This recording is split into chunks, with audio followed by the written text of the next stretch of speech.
Well, Greg Russinger, and you're with, God, a neat place called Just For, the number 4, 1.org, and you got one of the neatest things that people could use all over the country to help their neighborhood, and it's called Laundry Love. Man. Yes. Yes. So really, Yeah. it's really your nonprofit organization can help local communities help people in their community with this Laundry Love program. So how does this sucker work? How do we use this? Yeah. Well, first off, I would love to just have you do that every single time I speak about it, because that just the passion is everything we need as it relates to this effort. So I should have recorded that. Anyway, We did. yeah, true. Yeah, so Laundry Love, it is a beautiful open source effort to really seek to come alongside the under-resourced individuals and families in every city, town, and neighborhood. Now, unresourced, you call them people with not a lot of money. Is that what you're saying? Yeah. Okay. Yes, exactly. Okay. Those that are experiencing poverty-like conditions, those that have obviously lost employment and are just struggling just to get by. So that's what we seek to do. And we've created Laundry Love. It was created about 12 years ago, and from a beautiful human being. His name was Eric, but he went by the name of T-Bone. And, yeah, and there's a group of us in Ventura, California, that were just sharing life with him. We asked a very simple question: hey, what would it look like for us to come alongside you? And he just gave this very, very intriguing response. He just said, if I had clean clothes, I think people would treat me as a human being. Wow. And that simple statement, I think, caused there to be a deep interruption in myself and others.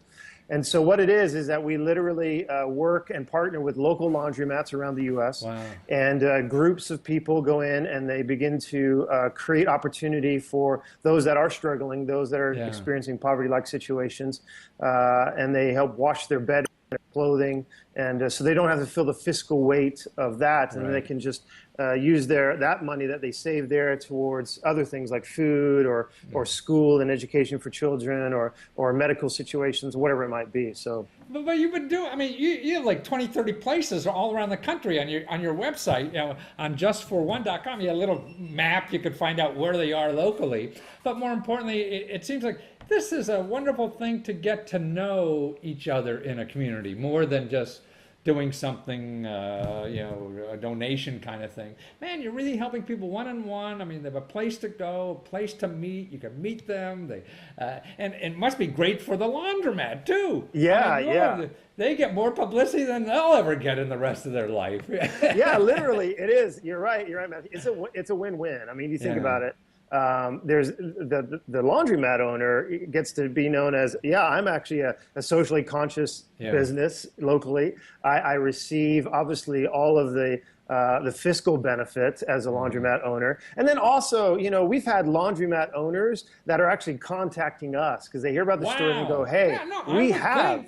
Man, if I had a laundromat, I'd want, hey, because I'm going to get written up in the paper when I have this, right? I mean, seriously. There's actually some laundromat owners that have literally like set apart certain washers, and they actually allow them to be either they change the cost on those ones, or they give it for free for these groups that come in to help their neighbors wash their clothes. So basically, you have like a party once a week or once a month or whatever. You come in for a few hours, and everybody gets to wash their stuff for free, right?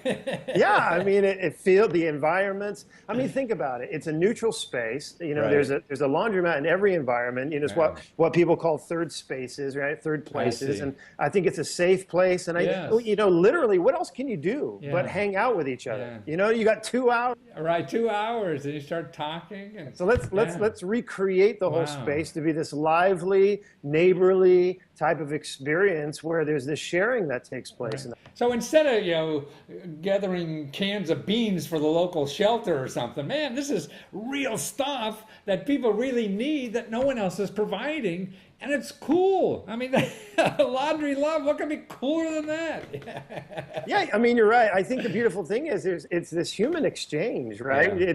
It's not, there's something, I can, see the way we view this thing, Matthew, is like, listen, I can do something for you, and I can do something to you, But man, when I do something with you, it yes. changes the whole dynamic, because No, then I'm investing myself. Right. I'm not just investing my can of food. Right. I'm not just investing my dollar bill. I'm investing myself. I'm opening myself up to another human story. Right. Gosh, and there's tremendous value in that. For me, is the one that might be the group that's hosting it, as well as the one that's receiving the care. I think it becomes this environment of equality. And I think that's just this beautiful gift that Laundry Love gets to provide.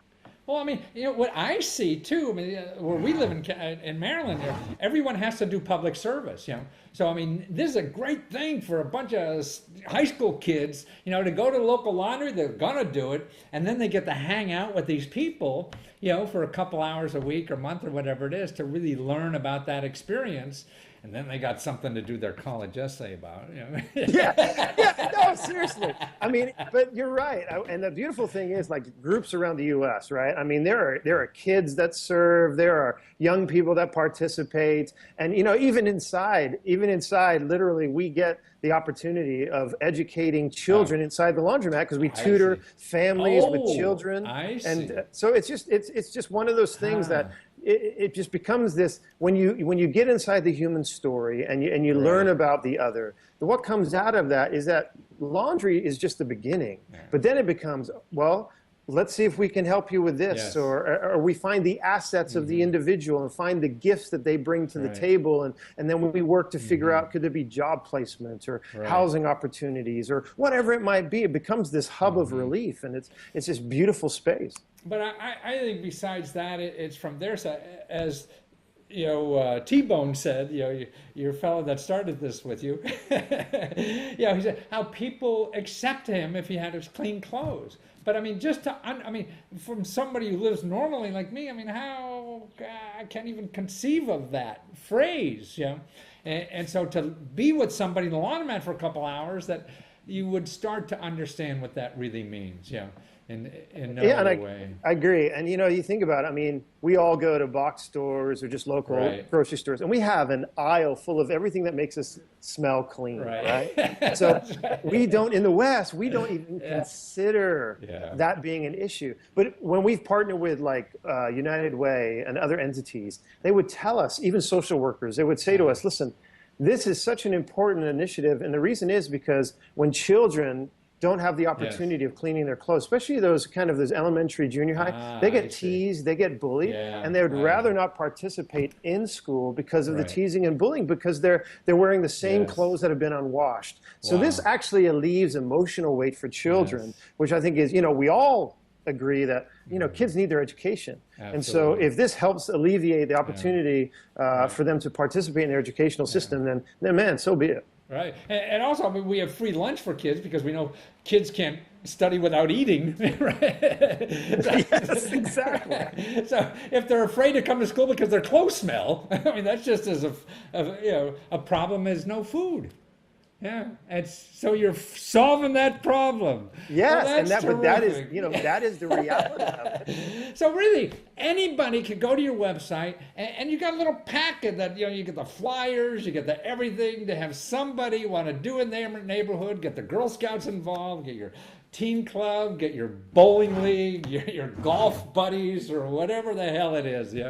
Now, could you imagine talking golf with the people, homeless people at the shelter? But that'd be wonderful. They'd be curious about that. No, absolutely. I mean, literally, you go to laundrylove.org is the best portal, laundrylove.org, and there's a laundry box. It has door hangers, it has posters, it has stickers for the laundromat, so that people know it's a Laundry Love laundromat. Right. It's just all the starter box to get any group going in their location, in their neighborhood or city or town. Oh, it's a wonderful idea, and I'm so glad that you're alive to be brilliant enough to think of Laundry Love. I wish I had that name myself. I think it's a wonderful name, and that you're sharing it with everybody else. And thank you for your work, Greg. It's wonderful that we're doing it, and you're an inspiration to other people. If it's not this, you could do something, right? You did this with no money and just started it, right?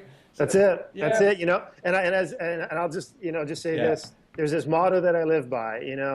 a life interrupted is a life inspired. And if you can allow your life to be interrupted by another human being and listen to their story, I think inspiration is sustainable from that point on. And this is the story of Laundry Love. Every Laundry Love around the U.S., almost 500,000 loads of laundry done, over 150 Laundry Loves that have happened since inception. The thing of the beauty of it is based on that, Matthew. You're absolutely but then it's doing a Laundry Love is the best way to figure out if what I'm doing with my life normally is worthwhile. It's like going to another country. You're going to figure out about your own life more than you will helping somebody else. Yeah. Well, thank you so much, Craig. And so that's laundrylove.org. Is that right? .org. Okay, laundrylove.org, right? And you got to go there, at least see the videos, because it's wonderful. You want to see T-Bone. T-Bone's a star. That's right. He's wonderful. Thank you, Greg. Thank you so much. Bye.